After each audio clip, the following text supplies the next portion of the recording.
Tout le monde aime parler de ses gagnants et de ses bons investissements, mais aujourd'hui nous faisons le contraire et je vais te montrer mes pires investissements, mes 3 flops jusqu'à la perte totale et ce que tu peux en apprendre aussi.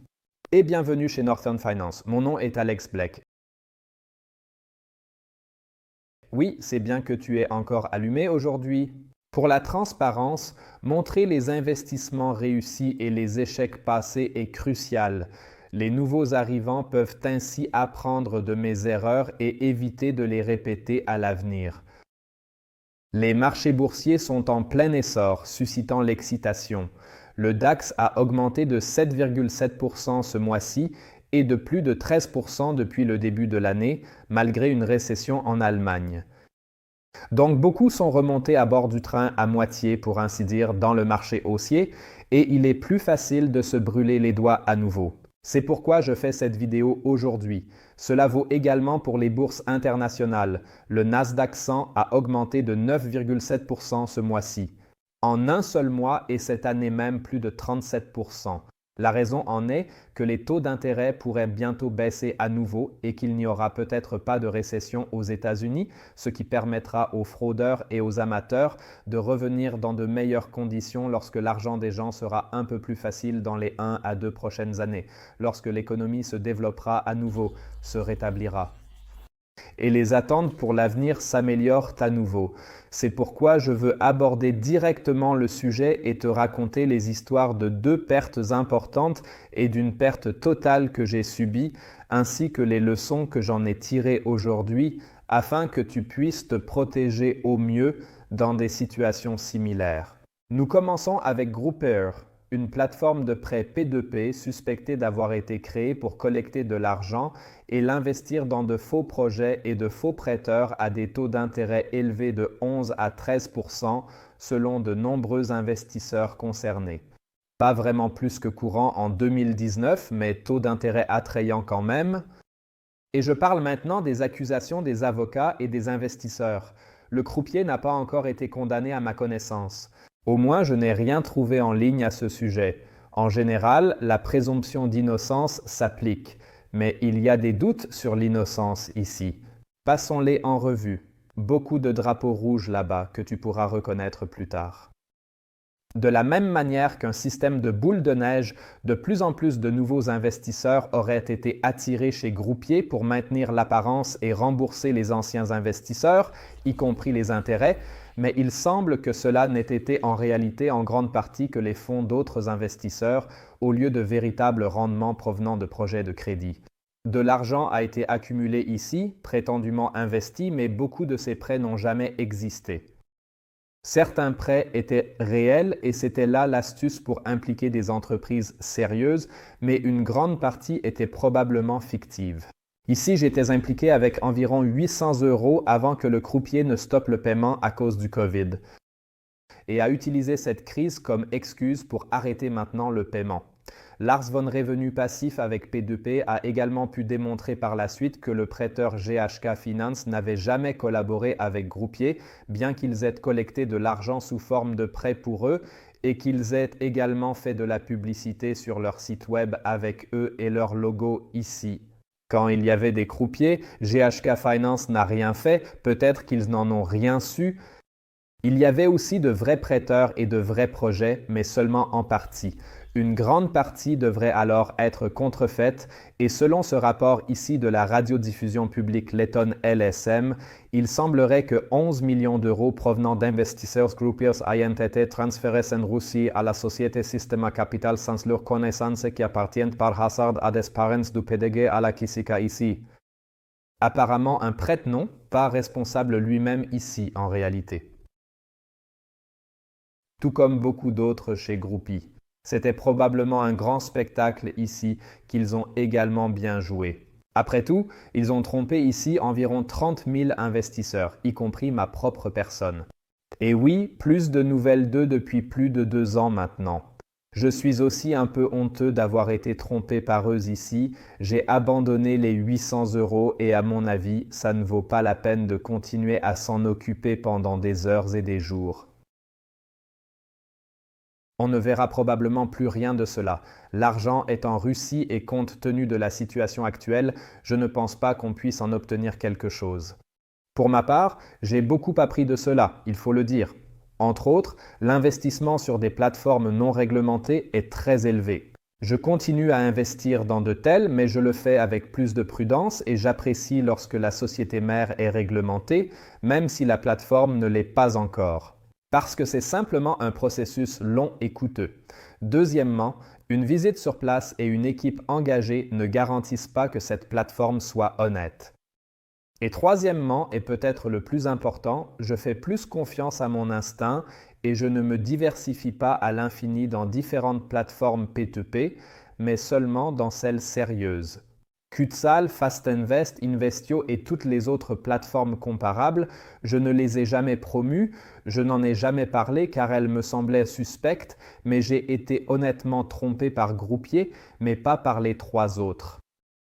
Par la suite, nous nous tournons vers une autre plateforme de prêt P2P qui, contrairement à l'arnaque précédente, a simplement connu un développement problématique dû à un manque de compétences ou autre.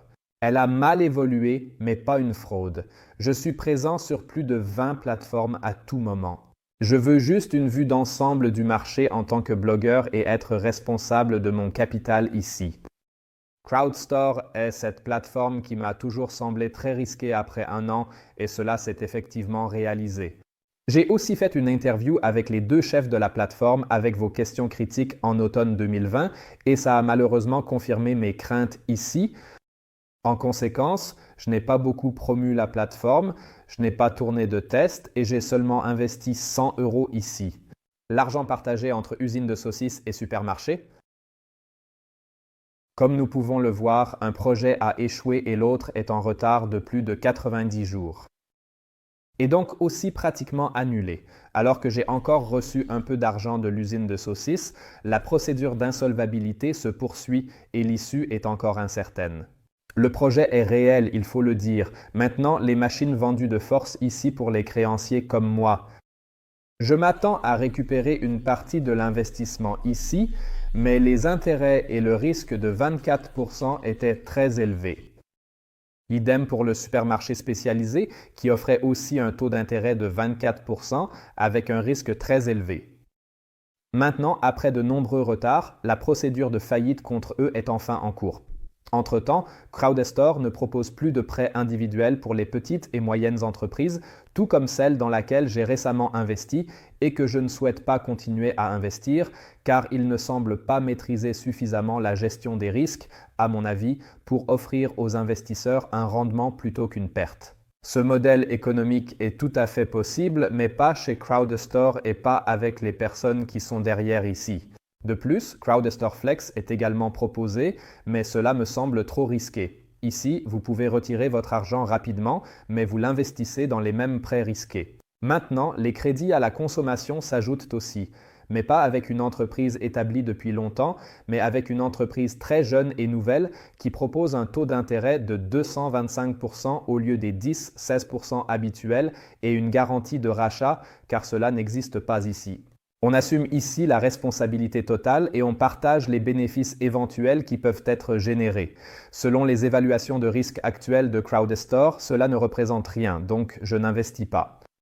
Sur les plateformes à haut risque, je vais investir avec de petites sommes à l'avenir, comme ici avec seulement 100 €, car elles n'ont pas un bon rapport rendement-risque malgré des taux d'intérêt élevés et une mauvaise gestion des risques, car elles ne peuvent pas réellement contrôler le risque. Et finalement, nous arrivons à ma première action où je me suis directement brûlé les doigts, l'action biotechnologique Organovo. Notre mission, produire du tissu hépatique et rénal avec une imprimante pour tester des médicaments et avancer dans la recherche médicale. À l'époque, en 2017, j'ai accordé ma confiance à cette analyse. D'accord, Alfred, dernière valeur, Organovo. En bref, quelle est ton évaluation ? Oui, une action très intéressante aussi pour moi. Mon rapport représente une entreprise du portefeuille modèle qui imprime des tissus organiques. Au départ, ils n'avaient que du tissu hépatique à offrir. Maintenant, ils ont aussi du tissu rénal et les affaires marchent très bien. 2 grands groupes pharmaceutiques sont nos clients. Ça a l'air bien celui-ci. La hausse, qui ne pouvait évidemment pas continuer indéfiniment, l'action a doublé rapidement. Nous avons corrigé, belle correction, et maintenant nous reprenons ici peut-être une très bonne opportunité d'investir dans une valeur très spéculative. Pas encore de chiffre d'affaires significatif, quelques millions, mais une opportunité intéressante car l'action a déjà atteint plus de 10 € et peut y retourner. Investir peu, très spéculatif, essentiellement valeur biotechnologique. Mais sujet très intéressant. Ouais, très passionnant. Heureusement, à l'époque, je n'avais acheté que 10 actions à 3,35 € chacune.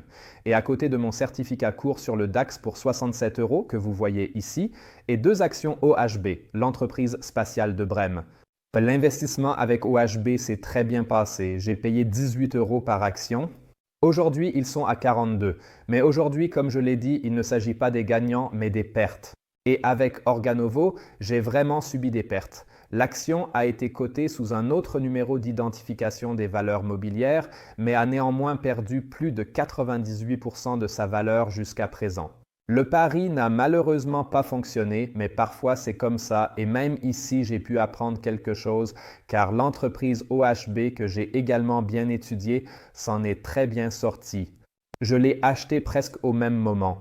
Il a plus que doublé cet investissement, tandis que l'action que j'ai principalement achetée sur recommandation et que je n'ai pas vraiment recherché ici, mais simplement investi de l'argent au hasard et simplement disparu dans le néant, et c'est ainsi que l'on paie parfois le prix fort, et c'est ce que j'ai fait à ce stade.